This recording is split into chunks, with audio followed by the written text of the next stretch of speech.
The Word of God is alive and powerful, sharper than any two-edged sword, piercing even to the dividing asunder of the soul and spirit, and of the joints and the marrow, and is a critic of the thoughts and intents of the heart. All Scripture is God-breathed, and is profitable for doctrine, for reproof, for correction, for instruction in righteousness, that the man of God might be mature, thoroughly furnished unto all good works.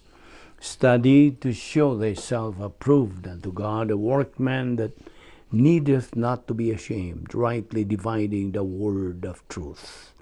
Before we start our Bible study nining adlaw, sama sa nandan gikinahanglan nga itong pagsusi sa tagsa-tagsa nato kakalagkon. Anapa ba mga sala diha?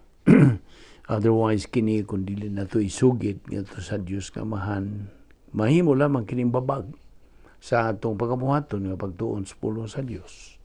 In fact, ang Espiritu Santo dili makatudlo ka nagto siyang kamaturan, gumika niya na ay nagbabag busa gimanduan kita nga ato kanang hinganlan, ato kanang isugid ngadto samahan Dios kamahan aron kini mapasaylo niya. So what he needs is your admission, your acknowledgement that you have sinned those personal sins. So once you do it, then God, the Holy Spirit, will now function in His ministry, teaching ministry. And we are in fellowship with God. O kita mapunan sa Espiritu Santo, dumalahon kita. He will control our mind, o matudluan na kita sa kamatuoran gikan sa pulong sa Dios. Now, alang kanimo dili magtutuo. For you unbeliever, ang imong buhaton dili ang pagsugid sa imong mga sala, kung dili nga ikaw mutuo, mudawat kang Ginoong Hesukristo nga imong personal nga Dios ug manluluwas. Acts 16:31 nagatugon, believe on the Lord Jesus Christ and thou shalt be saved. Dili ka na bakak, kung dili ka na tumanon gyud sa Dios ang iyang mga pulong. God keeps His word. So, anapamanggani nagaingon diha nga John 3:3 ug John 3:7, except a man be born again, he cannot see the kingdom of God. Unless ikaw magpakatao pag-usab. You see. Therefore, niining higayuna, anda mo na to ang tagsa-tagsa nato kakalag, pinagi sa hilom nga pagampo. Let us pray.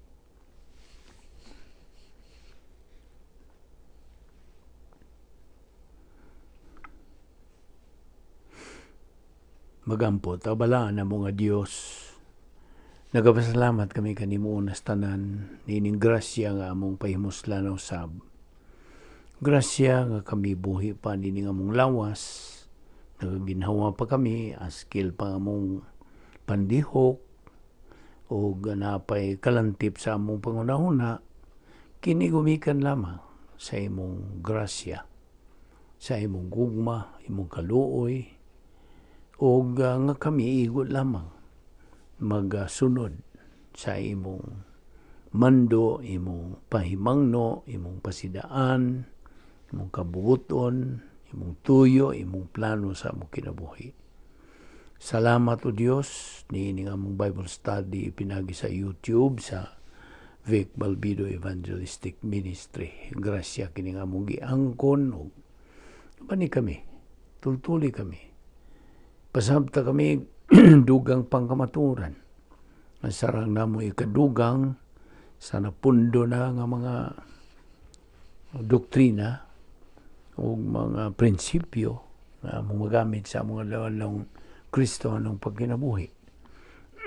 Because without this, our life as believers would be of no value to you. Busa, bani kami karon Kining tanan among gipasalamatan sa ngalan ni Ginoong Hesukristo. Amen. Maayong adlaw sa tanan atong mga subscribers, mga higala, mga suki, igsuon diha ni Kristo, our fellow believers. Welcome lang sab. Nini nga tong tulanan nga giuluhan og the Doctrine of the Divine Dynasphere. Okay. Dynasphere. Wala kini sa dictionary, ha? Dili nimo makita. This is just a combination of two Greek words, dunamis, which means power, and sphere, which means place. So kung imong tapuon, this is a place of power, not human power, kundi iya kining gahom sa Dios nga na diha. Nga kung kita magapuyo diha, it's a mental attitude, then we would function the way God wants us to function in our Christian life. And we already know that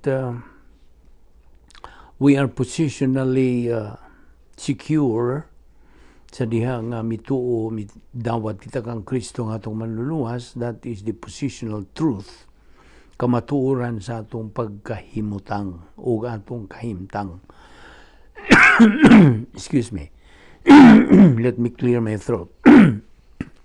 So, this is our true condition or position in our relationship with the Lord Jesus Christ. And this is equivalent to sanctification, which means separated, gipaglain, or pinalain. And this positional truth clearly explains our true condition, position sa atong relasyon ngadto sa Dios. Kay duha man igud ka kategorya sa positional truth. Ang una nini retroactive positional truth. Our position now, which started at Christ's death and spiritual death and physical death. So, we are identified with Christ, na ila na kita, on His death, on His resurrection, burial, and then resurrection, and then ascension, and session dito sa itong kamot sa Diyos Kamahan. Now, this is just a reminder nimo nga kining positional truth mo kini ang Yahweh nga atong masabtan ang diferensya tali sa simbahan ug sa uban nga mga katuigan o dispensations. Now, of course, naibaw naman tang kitang mga sakop na hisod sa katuigan sa simbahan, kita gitawag og church age believers. Kita automatic nga nahimong mga sakop sa harianong panimalay sa Dios. Okay, padayon ta sa atong gibiyaan kagahapon sa atong last session. Ayaw na gyud kalimti lagi kining duha ka opposite skills ato maning gibiyaan kagahapon, no? The two opposite skills, spiritual skills versus arrogant skills. Ang spiritual skills mao katong spiritual self-esteem, spiritual autonomy, o spiritual maturity versus giatbangan kini sa arrogant skills, self-justification, self-deception, and self-absorption. Now, ako kang panumduman usab ni atong mga Grigong mga pulong. Now, this is to add to what you already have learned about some Greek words. Now, to teach, ang pagtudlo sa Grigong pulong is didasko. Okay? Diba din na? Didasko means to teach. Now, karon, that which is taught, kanang gitudlo, didaskalia na na. Okay? Ang pagtudlo, didasko. Kadtong gitudlo, mo na'y didaskalia. Now, ang teacher, ang nagatudlo, The one who teaches, didaskalos. Okay? So, ang usa ka magtutudlo sa kamaturan nga may gasa sa pagtudlo. He has the gift of teaching. Okay? Gitawag ka na sa Grigong pulong poemen kai didaskalos. Buto sa bot, pastor teacher. Ang usa ka pastor magatudlo. Okay? Di ba nina? Mutudlo gyud ang pastor, dili kay igo lang na siyang magbisita sa mga sakop sa kongregasyon o unsay mga laing mga buluhaton sa simbahan, apan ang main yung tuyo o tatahas, the main responsibility nga gisangon ngadto sa pastor teacher is to teach. Pagtudlo, didasko. You see? Nakakana sa Episo 4:11. Pastor-teacher. So, a pastor is functioning as a teacher. Now, to hear and understand what you are hearing, ang Grigong pulong ini is akuo. A-K-U-O. To hear and understand what you are hearing. So didasko therefore is what? To teach. Ang pagtudlo. Now, na akong idugang po nimong Greek word. Manthano. Kining manthano is to inquire information. Okay? Now, adto ta karon sa Kolosas 3. Balik ta. Kolosas 3, versikulo 8 o 10. Now, kung sa isulti diha. Put on. Isulob. Manay binisaya, no? Put on, ang Grigong pulong is ap ek doomai. Ap ek doomai. So put on, isulob your new self. Ang new man. Isulob, ang bagong pagkatao. Kay niyan ang higayon nga ikaw mohimo sa labing mahinungdanong decisions tibok mong kinabuhi ang pagdawat, pagtuo kang Ginoo Kristo nga imong personal nga Dios ug manluwas. At the moment of salvation, you are saved. Of course, you are saved. At that very moment, kung tuo ka kang Kristo, ikaw luwas. And we, as believers, are supposed to put on our new self, not the old one. Put off the old. I-hikling na na. Ipadapli na na. I-isolate na na. Unsa maning old self. Okay. Unsa man ang mga buluhaton o naandan sa daan o karaan nga pagka-ikaw. Unsa man? Well, lying, blasphemy, uncleanness, inordinate affection, evil concupiscence, covetousness, which is idolatry and fornication. So, ang mando sa pulo sa Dios is to mortify. Patya. Mortify, therefore, your members which are upon the earth. Ang pasabot, kining patya, ilubong yun ang imong mga kanhi, ng mga nabatasan sa old self. Okay? So, mortify, therefore, your members which are upon the earth. Colossians 4:5. Now, in another note, ang Kristohanon naa sa Kristyanismo, wa siya sa relihiyon, of course. Kaya na atong naibawan nga ang relihiyon o Kristyanismo, dili man yun na sila magkasagol. Christianity is Christianity. Religion is religion. Mabuti akong kanunay o himblo nga sama ni sila sa tubig ug lana. Matapo ba di mo ang tubig ug lana? Dili. So, they are opposed to each other. Okay? And it is a way of life kining Christianity. Of course, di ba? Manigina. It is a way of life. Usa kini kapagis pag kinabuhi. Now, what is funny is that there are people who say na ang Kristyanismo kuno is the oldest religion kuno. I just do not understand where they got that concept. Mga kukaibaw. So, akong subdion, ang Kristyanismo, usa ka relasyon ngadto sa Dios. It's a relationship to God. O kini, paagi sa pagkinabuhi.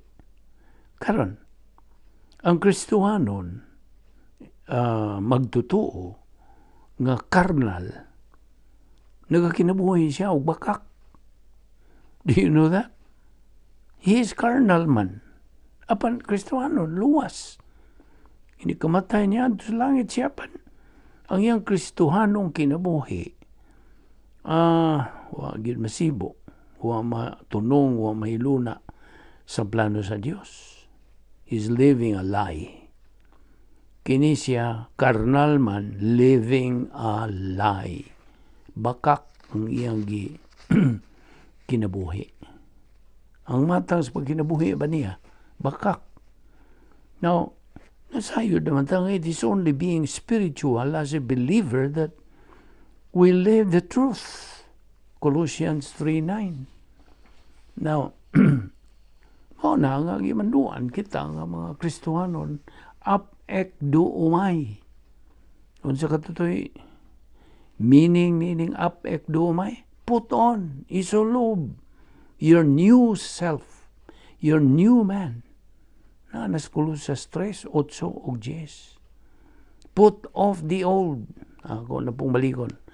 I-hikling na, ipadaplin na, i-isolate na ang lying, blasphemy, uncleanness, inordinate affection, evil concupiscence, covetousness, which is idolatry and fornication. So mortify therefore your members, which are upon the earth. Colossians 4:5. Minumdumi. Yan itong higayon nga ikaw na luwas. Ang Espiritu Santo mi punit kanimo o mi butang kanimo ngadto sa imong pagkayusa, pagkadugtong kang Ginoong Kristo. That is your positional truth. That is eternal relationship. That is the positional truth in union with Christ. That's current. Okay? At the same time, na kay fellowship with God. Yan ito bang pagkaluwas nimo? You see? And fellowship with God is temporal, of course. Nganong temporal? Tungod kay sa dihang ikaw makasala. Besag unsang sala. Sala sa nauna, sala sa dila, sala nga makita, kini. Mo'y makapagawas ni mo gikan sa unsa. Divine Dynasphere. Mo man itong gitutukan, Divine Dynasphere. Dapit nga may gahom sa Dios. Dapit. Okay? That's a place. So, Colossians 3:10 again, ang imong pagkabag-ong binuhat. Ginabago. To be maintained in order to reach unsa sa imong tumong nga maong spiritual maturity. Capacity for life. Capacity righteousness kana mo ginatitulo. That's the title there. Capacity righteousness. So ikaw tuman sa mando sa 2 Pedro 3:18, Operation SLBA, through persistent intake of post-salvation epistemological rehabilitation. So, abrihin ko ng imong Biblia sa Colossus 4:5. Colossians chapter 4 verse 5. It says, walk in wisdom and redeem the time. Na, mao kanay mando diha. So, ang imong relasyon ngadto sa Dios, ang porma gud niini, a believer's relationship to God is vertical, pasaka. Apan a believer's relationship to man is horizontal. See?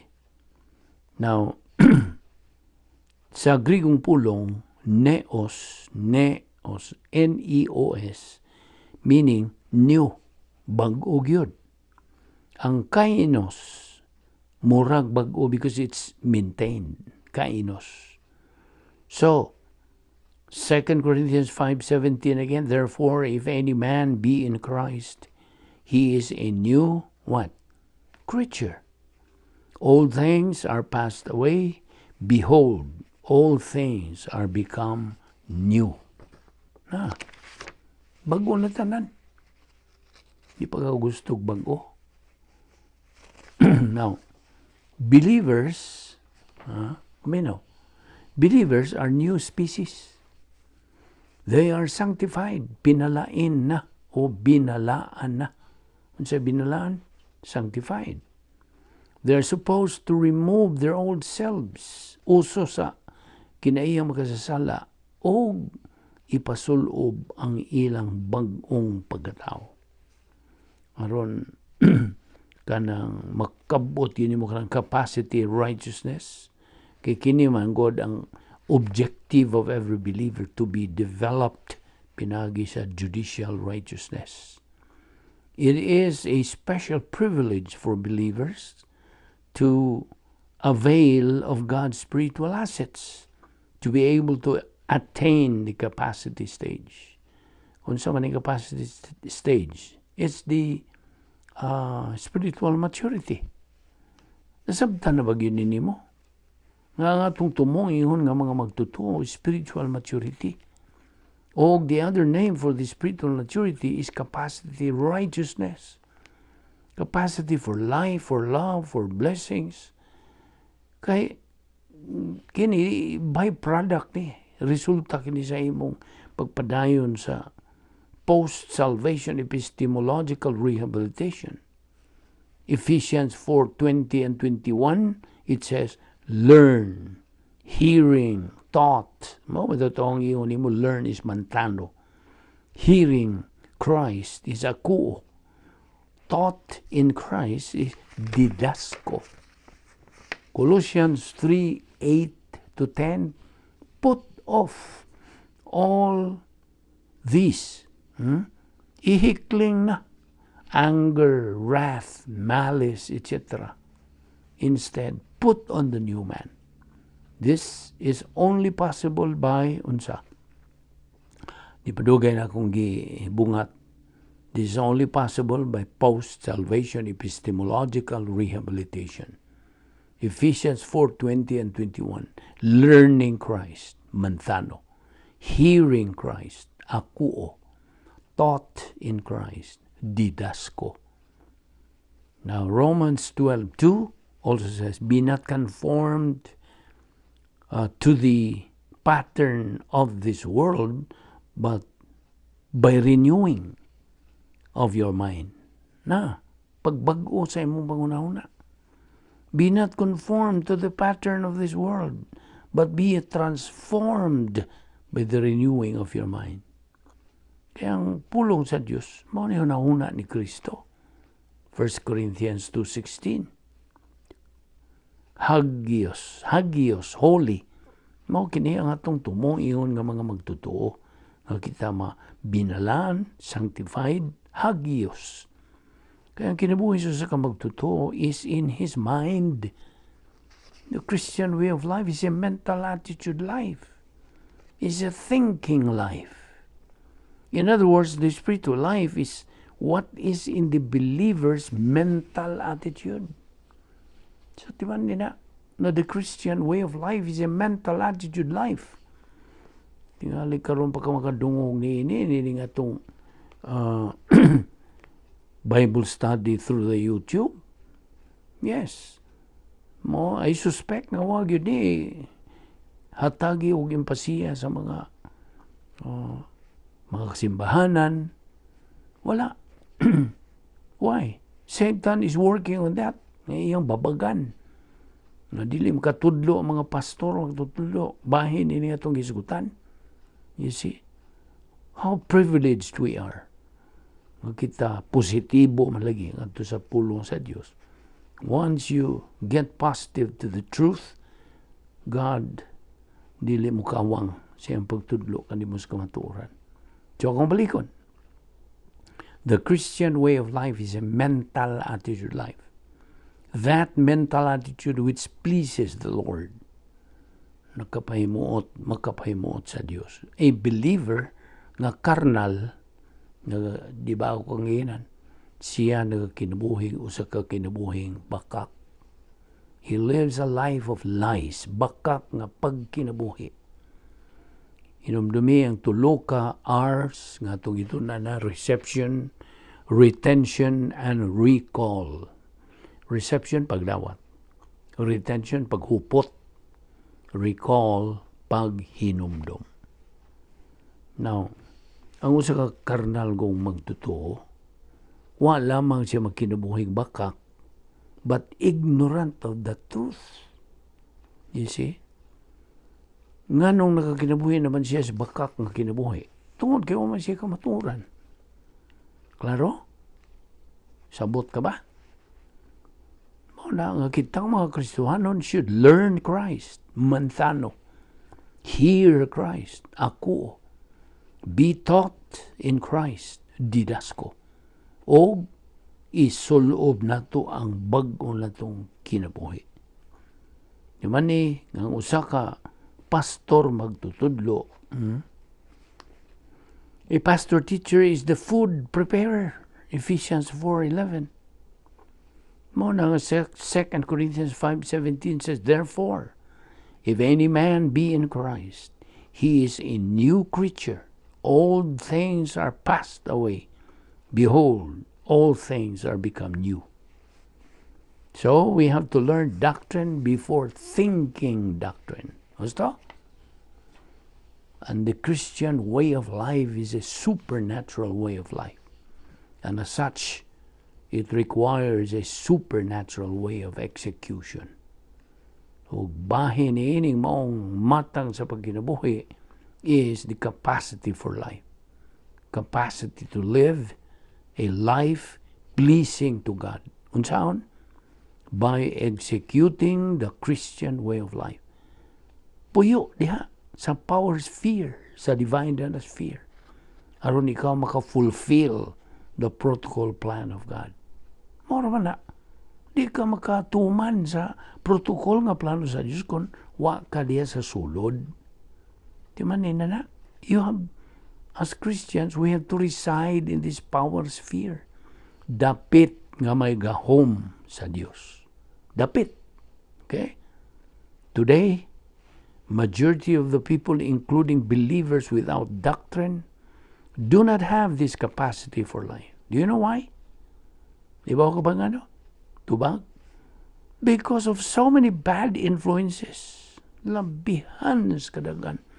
We are bombarded by all these influences. The internet, YouTube, of course, di man tanan nga mga dautan niyang igamit sa YouTube like what we are doing in our Bible study through the YouTube. So mao ni mga bad influences, YouTube, social media, Instagram, Facebook, etc. Unsa pala? Kaya ining media, this media, the emphasis there is yourself and people. Gusto? It is me, mine, I, myself. And if this is so, then you for sure will never be able to have capacity for life. Never. That's why they have selfie, self.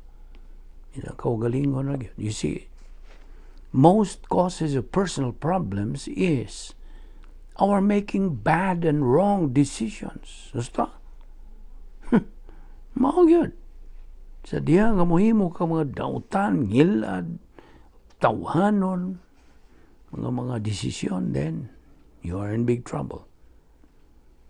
And the only way to avoid making bad and wrong decisions, unsa, is to learn the truth, to learn Bible doctrine, and eventually be able to reach the stage of capacity for life. Mora. Unsa pa may lain ba? Try to give me an example. Wala. Di man ni good nga ikaw nga magtotoo, you are now a new creature. 2 Corinthians 5:17. Di nito mahunong una karong dawa, ito padayon ni ugma ayaw sipyat sa pagsunod ni nga itong adlaw-adlaw nga pasibo sa plano sa Dios nga maong pagtuon sa kamatuoran. Wala na magtuon din yung mga relihiyon o kung sa dihang mga tinuhuan dili. Nagtuon ta bahin sa Dios kung sa iyang kamatuoran. Kinahanglan atong masayran aron kita makakinabuhi sumala sa iyang kabuoton aron kita unsa we are in sync, in tune, in cadence sa unsa kabuoton sa Dios. Magampo ta. Amahan na mong langit nun, salamat sa imong grasya nga among ipahimuslan ini nga adlaw pagtuon sa imong pulong. Hinaot nga kini magapadayon pinagis paglihok sa Espiritu Santo kini kami makapadayon ni kun sa tinawhanon lamang wala ang imong kabubuton. Busa salamat o Dios sa tumang pagpaubos kami nagakaton pinagi sa among positibo nga our positive attitude towards you and your word. Salamat nining grasya nga pagtuon sa imong pulong pinagi sa YouTube sa Vic Balbido Evangelistic Ministry. Panalangin ang mga subscribers nga nagasunod niini nga unta sila magapadayon sa pagsibog sa unahan hangtod makabot namo ang capacity stage aron maangko namong capacity righteousness paghimaya kanimo og pag-angko niya ng katakos sa pagkinabuhi. Kining tanan among ipasalamatan sa ngalan ni Ginoong Hesukristo. Amen.